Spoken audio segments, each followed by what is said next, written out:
Welcome to Backstage with Kennedy. This little show will be your remedy. From Toronto, spanning across the sea. Cool people, lots of laughs. This is your favorite podcast. Hello and welcome. My name is Kennedy from the Backstage with Kennedy podcast. I got a great group of guests today. So they're a hip hop group all the way from Niagara called BeePax. These dudes, they've been on my radar for quite a while, from back when I was making music myself. And I actually was going to get them to hop on a show with me once upon a time. So they've been on my radar. They've been making good music.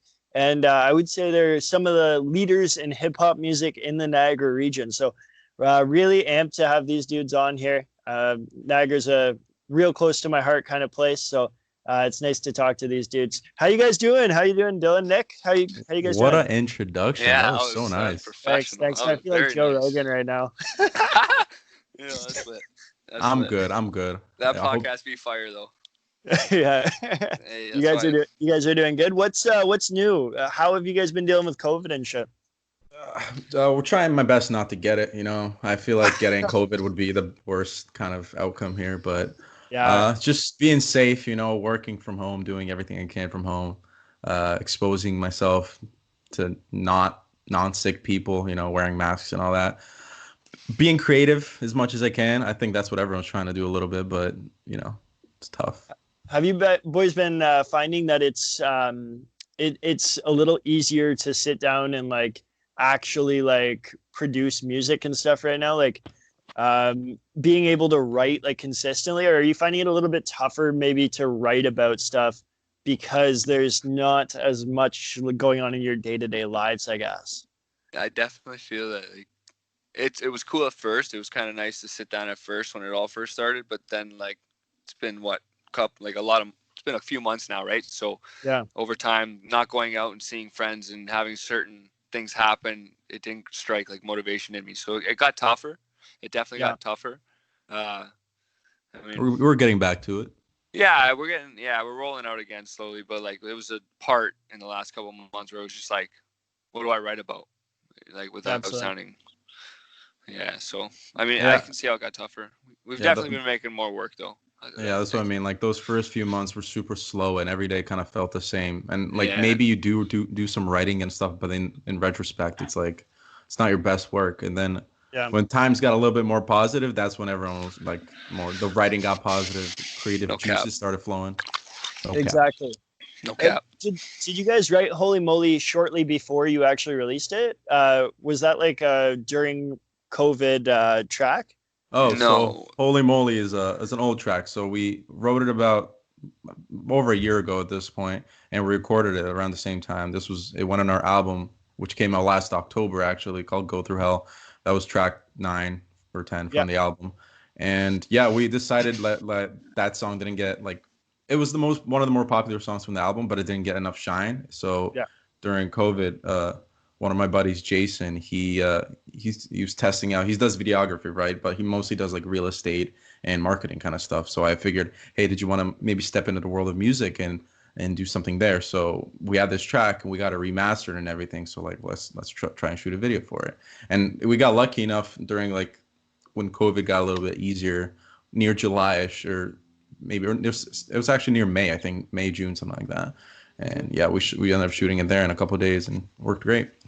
That song's a banger. I know I mentioned to you guys before, but when I heard that hook, holy shit.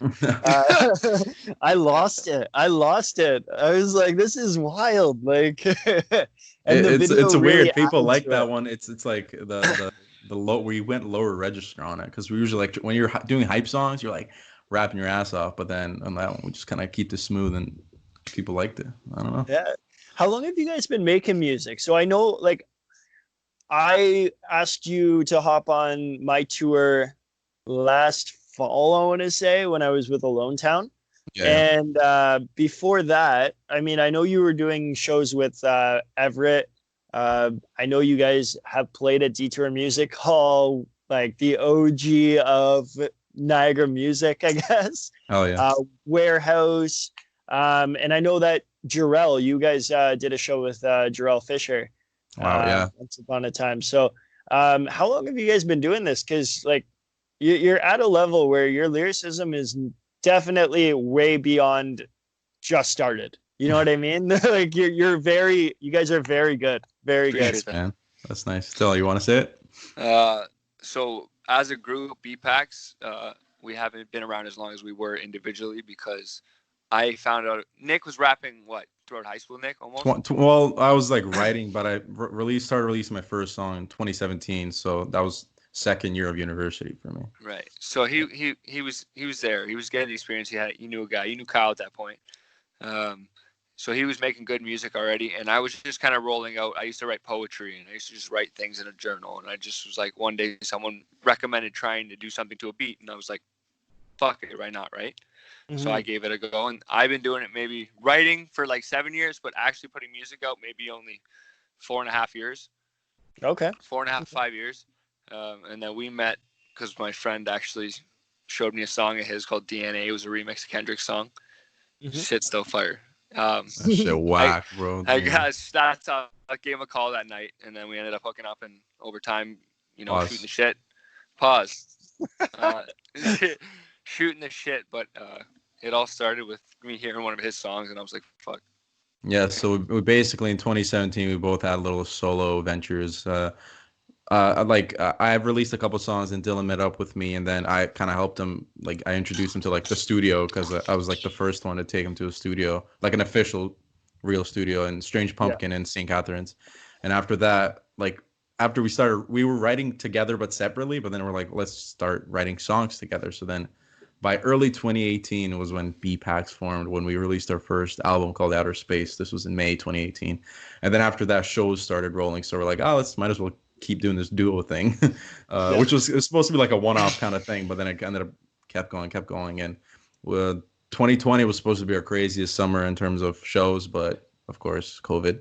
So, but yeah, well, when you guys are having fun with it, I mean, it may start off as something that you're just like, whatever, I'll try it out, I'll do it, and then if you really enjoy it, it'll keep going. There's no stopping that. You know what I mean? Oh yeah, of course. At the core of it, we're friends, right? So exactly. It works well. So you guys both were solo artists beforehand. So obviously there's more than just one group or person in the Niagara hip hop scene. What's the Niagara hip hop scene like? I know that we both have a mutual friend, Everett Champion, who's been on the podcast. Everett's a dope dude and really talented. What else is the scene like? Because from an outsider's perspective, I see you guys, I see Everett, I see a couple other names, but I don't really know too much about it. Can you dive into that a little bit? The Niagara region is it's hit or miss, I'd say, to put it nicely. Sorry? It's unique. It's very unique. Very. Like we're doing all those shows, because we've done shows from Welland to St. Catharines, Niagara. Like you see a lot of people come to these shows, come and go, but there's a couple that stick around. Of course, you said Everett. We kind of associate with Everett in terms of this collective called the Young Visionaries that we have, which has the Niagara region, like artists such as Everett, Nico TK, who else we got from Niagara? Oh, Anil, the Tumbik Train, and a couple other guys from Toronto and Markham area, that kind of place. And in terms of Niagara rappers, like I'm aware of like a few, such as Swish Styles, with Wildridge and all of them. Like they've given us opportunities with shows before, and we've performed along with them. Who else do we know from the Niagara region? Dylan, do you know anyone? Final Gen. Final Gen, yeah, those dudes got to come back. They got some good songs. We're waiting on them to drop new music. Mm-hmm. Yeah. Just a couple names, yeah. Are you boys from St. Catharines, or are you Niagara Falls? Niagara Falls, yeah, the Falls. Okay, beauty. I used to live in I lived right across from Niagara College, Niagara Lake campus there for a couple of years, for a year. And then I moved out to Welland, and I spent a couple of years out in Welland. And boy, I love that area, man. I love that city. Even though most people hate on Welland so hard, I mean, I do included, you got to love it. You got to love it. I'll put it this way. Welland, in terms of people, there's some nice people. Of course, every city has bad people, but there's some nice people. Yeah. Music, I think Niagara region's getting its footing. Like, not to like toot any horns or anything, but I feel like we've been pushing ourselves and other artists to kind of bring their A game in terms of both recorded stuff like albums Yeah. and songs and live performances. And kind of when you boost that, then hip hop in the region just grows by itself. So Well, exactly. When you set a bar, right? When you set a bar, people got to hit that bar. Otherwise, or you're out of here. you're not looked at in the same perspective. We all know the people who everyone's like, ah, man, SoundCloud rapper, that one guy in high school who's still a rapper. And I know you guys hear it because I heard it all the time. Like, That's facts, man. That's facts. There's actual people with talent who take this seriously, and that's guys like you guys. And then there's people who put out one song, two songs, and act like they're rappers. And nothing wrong with that, though. Like you gotta expect it to work. Sometimes you gotta experiment. That's what I mean. It's cool to experiment. You gotta try things out. It's But consistency is key. Consistency is key, right? For sure. Yeah. For sure. Exactly. For sure. So, where did you guys gain your influence from? Like, I mean, I asked this question to a lot of punk bands and stuff like that, and I mean, they're all off the wall. Like it's all like blues and rock and all that stuff. But as guys from Niagara, which is not particularly known in the past for hip hop, how did you guys get into the scene and really like start, experimenting with hip hop and getting and really getting to this level? Tell him, Dylan. Okay, so obviously, every guy that wants to rap wants to shadow Eminem in some kind of way, of course. Big influencer in music, Lil Wayne, J. Cole, Kendrick, Yes. in the terms of writing style. Recently, Cal Scrubby, he's been kind of like an influencer for me. I've been trying to learn his ways, but other than that, How did you start listening to rap though? Like how did you start? like I mean, I don't know. I was on the internet at a young age, just found their albums, listened to them, Eminem, YouTube videos all over the place when I was younger, right? When YouTube used to be the little app, that old school TV. Oh yeah, I remember from like MTV and like VH1, like Eminem music videos. Like that's when I like 50 Cent in the club, like that was playing. Because I grew up overseas in Serbia, so like rap didn't really hit us that hard. But Eminem and 50 Cent were like the big things. And then once I moved to Canada, I started hearing about Wayne and Kanye and Drake, of course. You can't miss Drake when you're like this close to Toronto. You can't miss Drake. So yeah, I think those are the first ones. And Andre 3000, Outkast, like that's my big stuff. What was your first CD you ever got? Oh, that's a good question. My first CD. Huh. I feel like I had a Marshall Mathers LP CD, like the first one. Like as a kid, I have no idea where I got it from because I know damn well my parents didn't buy it for me. And then because I actually like CDs, I have a huge CD collection, but I started doing it when I was already like making music because I felt having a physical representation of music is awesome. I was crazy into Tech Nine at some point, so I bought like half of his discography in like 2015. Everybody in Niagara is. It's weird, right? Everybody in Niagara loves Tech Nine, man. I don't know. He has like no influence on my music, maybe on like my faster flows, but in terms of music, not really. But it's just this thing in my past. Him and Mad Child. Everybody in Niagara loves them. Yo, we opened for Mad Child in December. That was pretty crazy. That is crazy. Yeah. That's wild. Yeah, it's like a weird full circle moment. I bet you he's quite the time for sure. I didn't even get to see him that night. That dude was late to the venue. Dylan, what was your first CD, bro? My first CD was definitely I think it was a Shady LP. Yeah. I didn't really. Sorry, go ahead. No, go on. I started with like the old iTunes where you had to buy everything 99 cents, 69 cents, like, and I always just bought music there. Until then, I didn't really. I had an iPod start with music pre-downloaded on it. I never knew how to download on it. Like I just never learned. So I went on the internet and fucking found iTunes, and now I have a purchase library on my phone from my old phone with all my music that I've actually purchased compared to my library how you stream it now. Okay, that's pretty sick. But like, yeah, I never really got CDs. Like I don't have any in my car. Actually, I think whack, but like 6 Eminem albums were like some of the first I got for sure. I remember clearly my grandmother bought me my first hip hop CD actually. She bought me Belly. You know who Belly is, right? Oh yeah. That's like new. No, like old though, like Oh, Old Belly. old Belly, like Oh, like Belly had a song called "I'm the Man" with a rapper by the name of Corrupt, oh yeah, and of course. yeah, the song That's was West like Coast. the song was swear word, swear word, swear word, swear word, and my grandma had no sweet clue, man.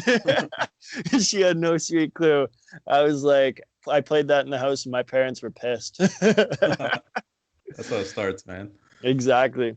Exactly. So, what's your favorite parts of the production of a song process? So, do you enjoy more the production, like the building of the beat process? Are you like all straight up lyricist, or is it? Would you say the show is your favorite part, like the actual performing? For BeePax, I think low key, because we tried to like we've strayed away from this, but we're trying to come back. Like when we listen through beats, because we have producers that we're friends with and all that, but like we most of our beats come from like YouTube type beats, because that's how the modern age works. And just Yeah. listening to the beats and like hitting like a song immediately in the first 10-15 seconds of a beat, that's the best feeling, because like once you have that going, then you can just keep writing immediately. My screen just Yeah. went black there. But other than that, yeah, the live shows, man, that's crazy, because at first we were nervous children, you know what I mean? Like our first ever performance was 4 hours up in Peterborough, which is like, it Yo, makes no shout out sense. Peterborough. I know. Shout out Forrest Gump, and They held it down for shout us. out all my boys in Peterborough. But yeah. So and then coming back home and doing shows in St. Catharines and Niagara, like if people, because they see two white kids and we're both kind of weirdly scrawny and dumb looking, but we crush it in a performance, and that's kind of like what we try to. If anything, if the music stays subpar, even though we're trying not to keep it there, if anything, we try to keep our live performances memorable. So that's my favorite part. I've You- seen your your warehouse footage from your sets, and it's incredible. Thanks, Like man. you guys have high energy, man. Like I found when I was like doing a lot of shows and stuff in Toronto, and you would do like showcases and stuff where you have like 15, 20 artists on a bill, and 75%, 80% of the artists were just they had the mic and they were just rapping into the mic and they weren't moving. They were not getting the crowd amped. And I see you guys and you kind of bounce off of each other like a unit and you finish each other's sentences and stuff like that. And I think that was like, honestly, for me at least, when it came to when I did Alone, like that Alone Town tour, I saw your performances before the tour even started.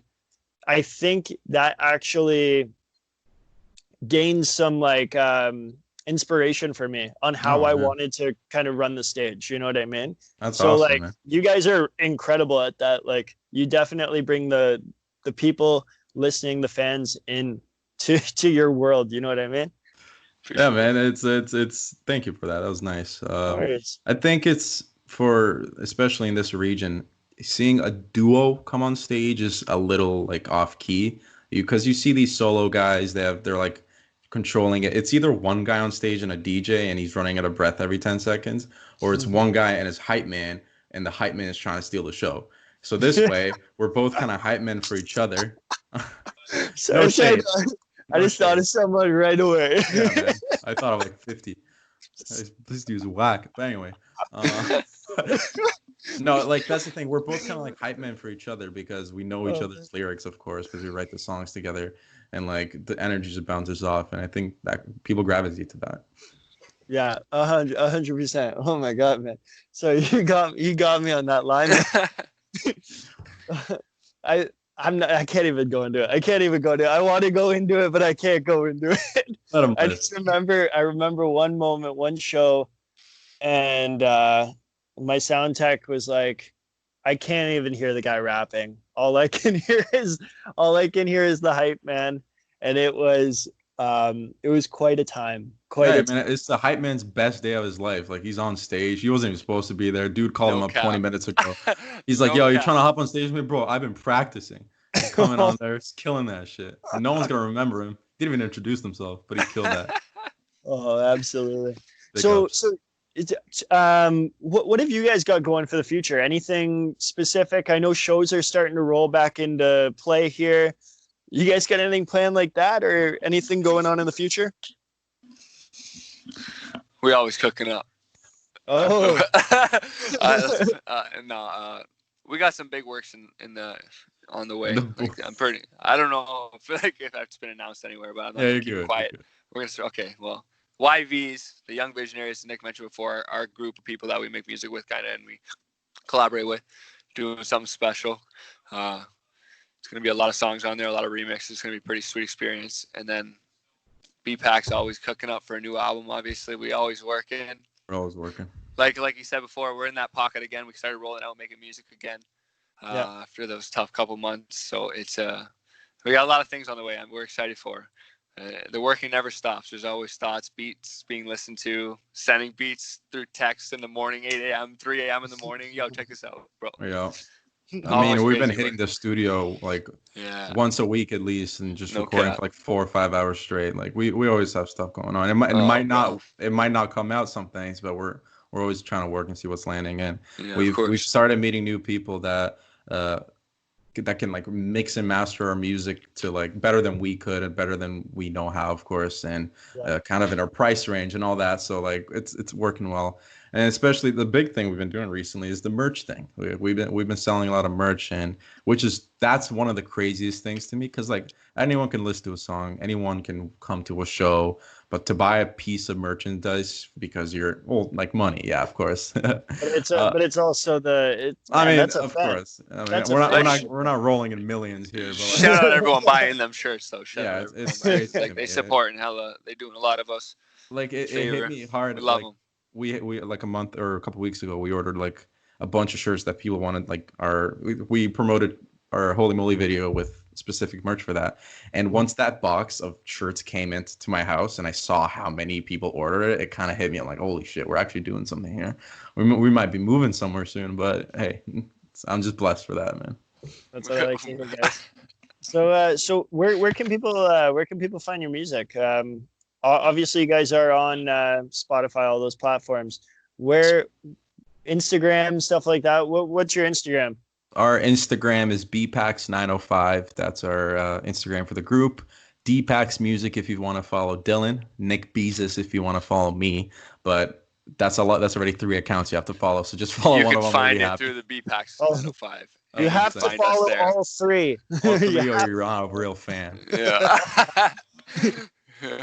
No, Blocked. No, I'm kidding. That's our BeePax905 on Instagram, Facebook, Twitter. Wherever there's people, we're trying to reach to them. Spotify, Apple Music, SoundCloud, YouTube for music. Everywhere. Anywhere you can find us. BeePax.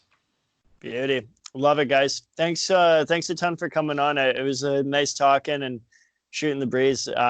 Definitely one of my more fun interviews that I've done. So thank you for that, guys. Thanks for keeping it fun. Thanks for having us, bro. Everybody, please go check out BeePax. These guys are rad. They just dropped a music video, Holy Moly. You have to listen to it. You gotta watch it. You gotta do it. You gotta do it. So check it out. I'll know it if you didn't listen. I will come to your house and play it in your YouTube player. That's what I like to hear. All right. So thanks, guys. And thanks, everybody, for listening. You take care.